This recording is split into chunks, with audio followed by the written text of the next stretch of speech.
A pesar de la reacción de la mayor parte del bloque occidental ante la intervención de Rusia en Ucrania y las fuertes sanciones adoptadas contra Moscú para debilitarla, la esperada gran huida de empresas extranjeras del mercado ruso nunca sucedió.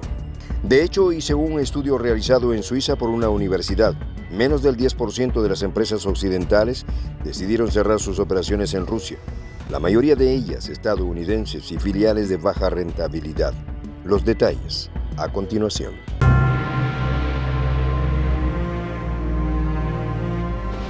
Voz de la Patria Grande.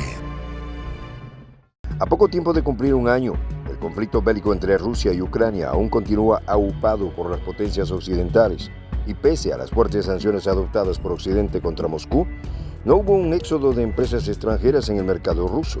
Solo poco más del 8% de las empresas occidentales cerraron sus operaciones en Rusia, según un estudio realizado en Suiza. Cuando Moscú lanzó su operación especial en Ucrania, 1.404 empresas de la Unión Europea y los países del G7 tenían 2.405 filiales activas en Rusia.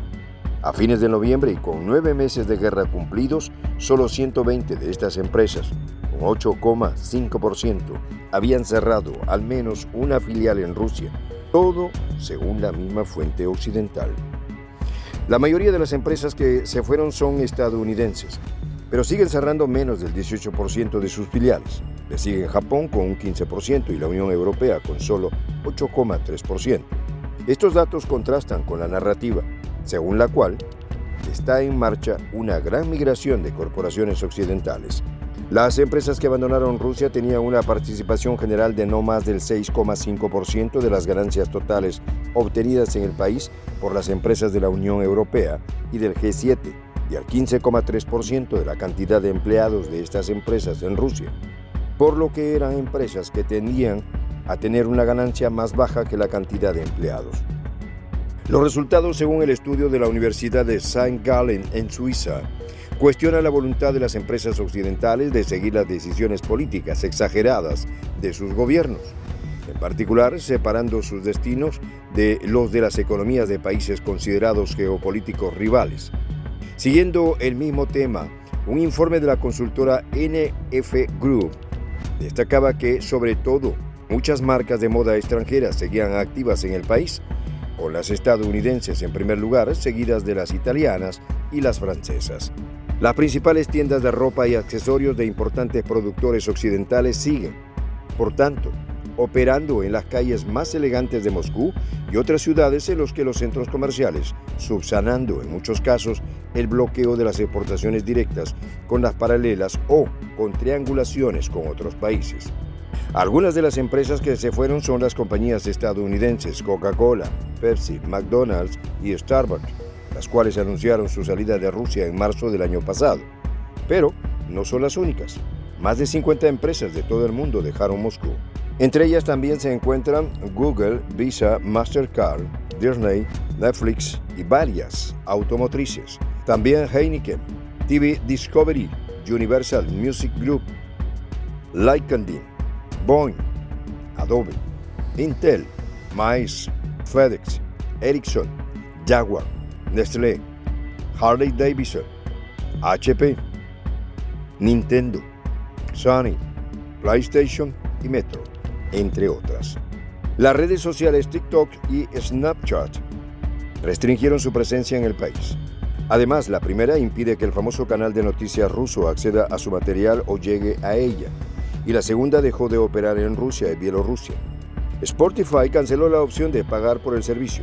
Además, cerró su oficina rusa indefinidamente y eliminó todo el contenido periodístico ruso de su plataforma.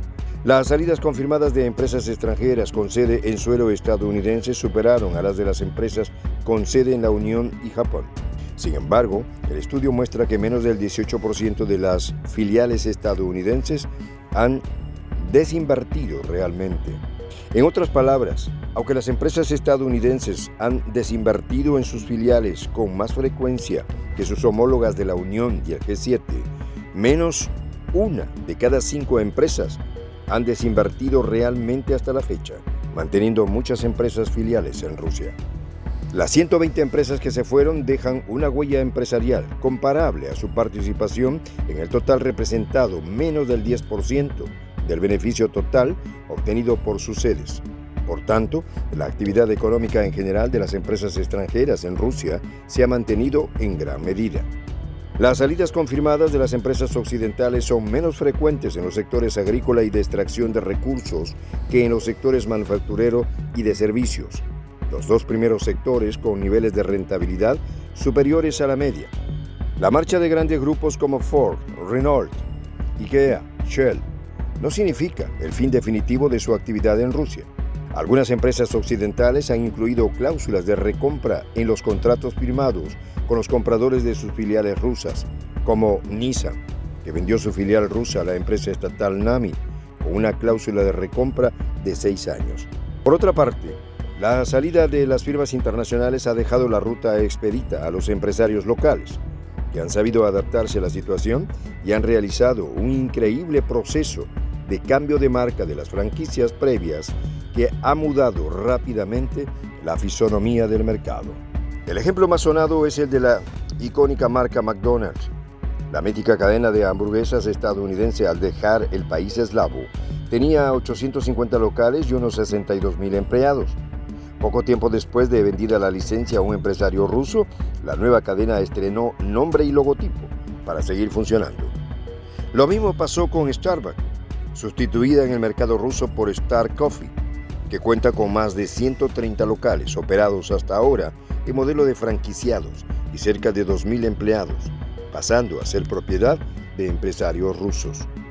De esa manera, muchas franquicias, en vez de cerrar, fueron reconvertidas a empresas rusas, lo que incluyó un proceso de reformulación de las marcas, como es el caso de la francesa Renault, cuya planta de fabricación ha sido rebautizada como Moskvich, una mítica marca de vehículos de la época soviética.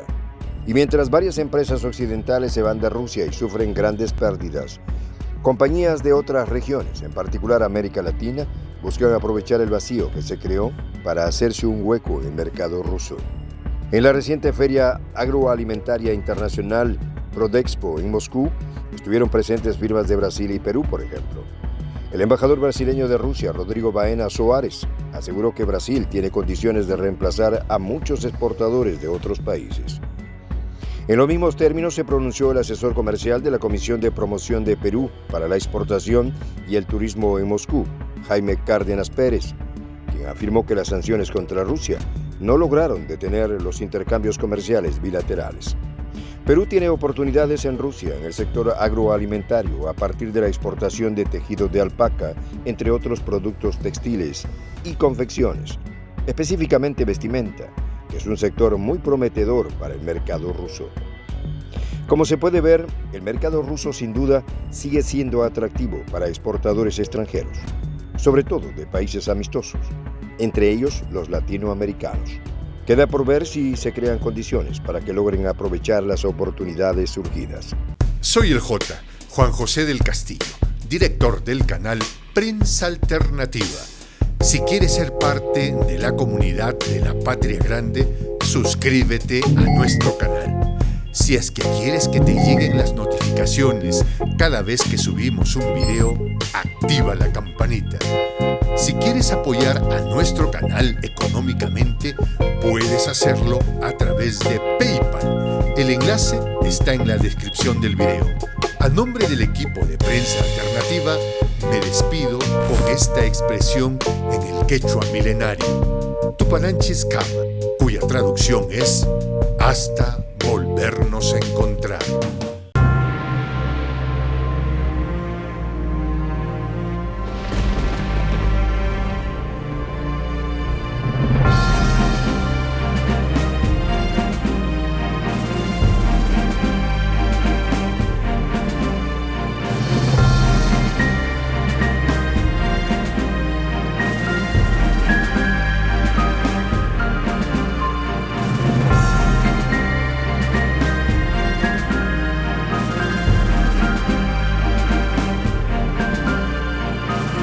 Voz de la Patria Grande.